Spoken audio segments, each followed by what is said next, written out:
नीतीश कुमार का मिशन 2024। खबरों के मुताबिक नीतीश कुमार प्रयागराज की फूलपुर सीट से लड़ सकते हैं लोकसभा चुनाव। देश के पहले पीएम जवाहरलाल नेहरू इसी सीट से 3 बार सांसद चुने गए थे। नीतीश कुमार के फूलपुर सीट से चुनाव लड़ने की खबरों पर समाजवादी पार्टी ने कहा, पहले हमसे चर्चा तो कर लेते।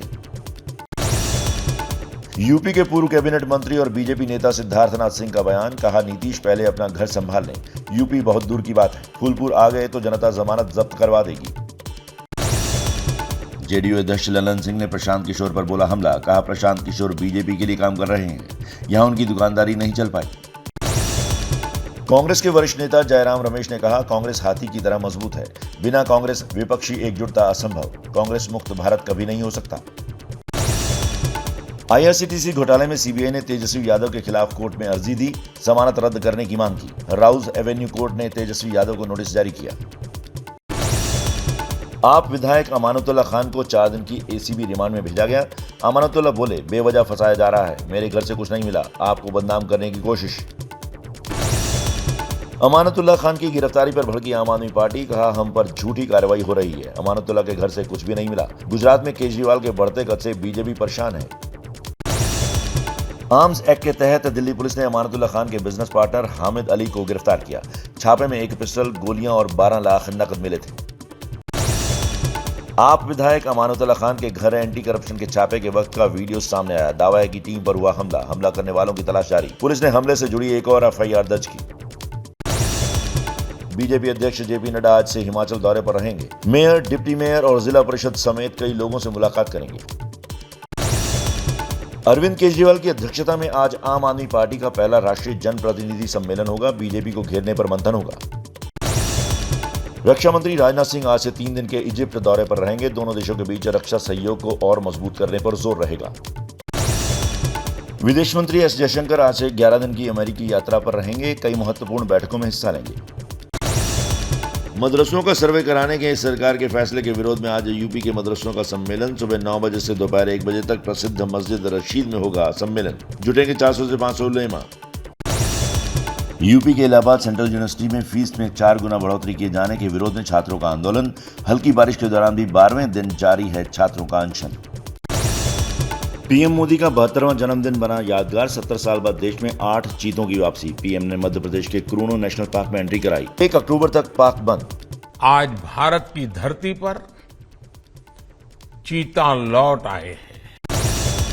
चीतों को अफ्रीकी देश नामीबिया से लाया गया है। नेशनल पार्क में चीतों को छोड़ने के बाद पीएम मोदी ने अलग अंदाज में फोटोग्राफी की। सीएम शिवराज सिंह चौहान मौजूद रहे। चीतों के आने से क्रूनो नेशनल पार्क के आसपास जश्न का माहौल। बाजे गाजे के साथ लोगों ने मनाई खुशियां। चीतों की वजह से नेशनल पार्क में ज्यादा सैलानी आए, बिजनेस बढ़ाने की संभावना।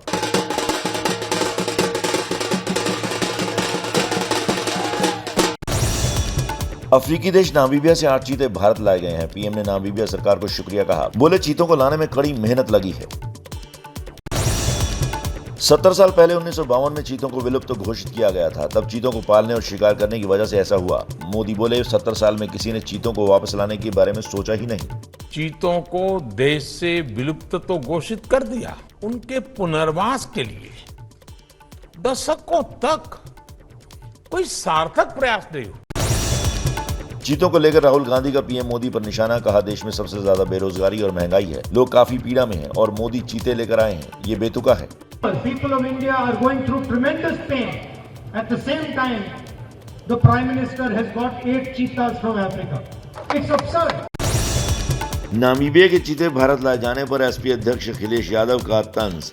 ट्वीट कर लिखा, सबको इंतजार था दहाड़ का, पर ये तो निकला बिल्ली मौसी के परिवार का। अखिलेश के इस चीते वाले ट्वीट पर बीजेपी प्रवक्ता राकेश त्रिपाठी ने बोला हमला। कहा, समाजवादी पार्टी विलुप्त होने की कगार पर है। पीएम मोदी ने नई लॉजिस्टिक नीति लॉन्च की। कहा, भारत आज दुनिया की 5वीं बड़ी अर्थव्यवस्था है। देश बदल रहा है, पहले कबूतर छोड़ते थे, आज चीते छोड़ते हैं। यूपी के कई जिलों में भारी बारिश की चेतावनी। मौसम विभाग ने येलो अलर्ट जारी किया। उत्तराखंड में भी तेज बारिश की चेतावनी। यूपी के श्रावस्ती में 3 दिनों की बारिश से बाढ़ का खतरा मंडराया। भारी बारिश की वजह से राप्ती नदी का जलस्तर खतरे के निशान से पार। तेज रफ्तार से चल रही हवाओं से पेड़ों को नुकसान।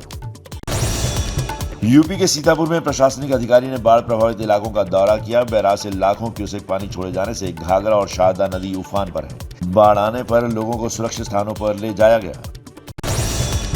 एमपी के बुरहानपुर में बारिश की वजह से नदी नाले उफान पर हैं, लेकिन जान जोखिम में डालकर नदी पार करते दिखे ग्रामीण। उतावली नदी पर बनी पुलिया आधी अधूरी बनी है, फिर भी जान जोखिम में डालते दिखे लोग। हरियाणा के अंबाला में किसानों पर बेमौसम बारिश की मार। धान की तैयार फसल बारिश में हो रही है बर्बाद। किसान कटी फसलों को सुखाने की मशक्कत कर रहे हैं। आफत की बारिश से उत्तराखंड में फिलहाल राहत नहीं। आज भी उत्तराखंड के पहाड़ी इलाकों में भारी बारिश का येलो अलर्ट। उत्तराखंड के उधम सिंह नगर में लगातार हो रही मूसलाधार बारिश से बढ़ा नदियों का जलस्तर। नदी किनारे रहने वाले लोगों को दी गई चेतावनी। प्रशासन अलर्ट पर। शिमला में मनाली लेह हाईवे पर हुई बर्फबारी। किन्नौर की ऊंची पहाड़ियों में भी हल्की बर्फबारी। बारिश की वजह से शिमला का तापमान गिरा। उत्तराखंड के चमोली में मौसम ने ली करवट। बद्रीनाथ धाम में बारिश के बाद शुरू हुआ snowfall. Sonali Phogat murder case मामले में सीबीआई ने गोवा के ग्रैंड लियोनी रिजॉर्ट के स्टाफ से करीब 8 घंटे तक पूछताछ की। इसी रिजॉर्ट में रुकी थी सोनाली। सीबीआई के साथ फोरेंसिक टीम भी गई थी। पंजाबी सिंगर सिद्धू मूसेवाला की हत्या मामले में गिरफ्तार आरोपियों को 6 दिन की रिमांड। कपिल पंडित, राजेंद्र जोकर और बिट्टू सिंह को 23 सितंबर को कोर्ट में पेश किया जाएगा। झारखंड में गिरिडीह से रांची जा रही बस हजारीबाग की शिवानी नदी में गिरी। 8 लोगों की मौत, कई घायल। पीएम मोदी और राष्ट्रपति द्रौपदी मुर्मू ने दुख जताया। एमपी के टीकमगढ़ में एक युवक ने अपनी बॉडी पर सुसाइड नोट लिखकर फांसी लगाकर की आत्महत्या। गांव के लोगों पर लगाया प्रताड़ना का आरोप। बिहार के नवादा में बस ने बाइक सवार युवकों को कुचला। दुर्घटना में दोनों युवकों की मौत। आक्रोशित लोगों ने किया हंगामा। बिहार से कोलकाता जा रही थी बस। बिहार के कटिहार में थाने में युवक की मौत से गुस्साए ग्रामीणों ने पुलिस पर बोला हमला। 10 पुलिसकर्मी घायल।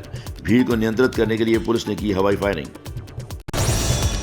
यूपी के बदायूं में दलित नाबालिग लड़की का शव मिलने से हड़कंप। परिजनों ने लगाया दुष्कर्म के बाद हत्या का आरोप। बेहटा थाना इलाके में रेलवे स्टेशन के पास मिला शव। पंजाब के फरीदकोट में गुरुद्वारा साहिब के अंदर 2 पक्षों में टकराव, चली तलवारें। गुरुद्वारा साहिब के प्रधान पद का चुनाव करवाने को लेकर पैदा हुआ विवाद। 9 लोगों के खिलाफ केस, 3 गिरफ्तार। झारखंड के हजारीबाग में 30 किलो के 2 आईईडी बम बरामद। झाड़ी में छिपाकर रखे गए थे बम। बम विरोधी टीम ने आईईडी निष्क्रिय किया। सिंगर अदनान सामी ने अपने इंस्टाग्राम पर शेयर की चीते के साथ तस्वीर। कैप्शन में लिखा, घर में स्वागत है आपका। इंस्टाग्राम ने जारी किया नया टूल। इस टूल के जरिए भारत में टीनेजर्स के माता पिता अपने बच्चों की गतिविधियों पर रख पाएंगे नजर। किशोरों और युवाओं की सुरक्षा के लिहाज से लिया गया फैसला। रोजमर्रा के सामानों की डिलीवरी करने वाली कंपनी ब्लिंकिट अब आईफोन 14 की भी डिलीवरी करेगी। ब्लिंकिट ऐप पर ऑर्डर करने के कुछ मिनट बाद ही रिसीव कर सकेंगे आईफोन। इंग्लैंड के खिलाफ वनडे सीरीज खेलने उतरेगी विमेंस क्रिकेट टीम। दिग्गज बॉलर झूलन गोस्वामी को जीत से विदाई देने आज उतरेगा भारत। इस सीरीज के बाद अंतर्राष्ट्रीय क्रिकेट को अलविदा कर देंगी झूलन गोस्वामी। क्या मजबूरी है मेरी, बताइए। मैं अभी आपको बताती हूँ कि मैंने ओए होए होए होए नमकीन के चटकारे लेते हुए टकटकी मार के डिबेट शो को पॉज रिपीट कर करके देख रहे हैं जोगिंदर जी। इनकी तरह आप भी देखें अपनी फेवरेट डिबेट्स को रिपीट कर और डाउनलोड कीजिए एबीपी लाइव ऐप अपने स्मार्ट टीवी पर।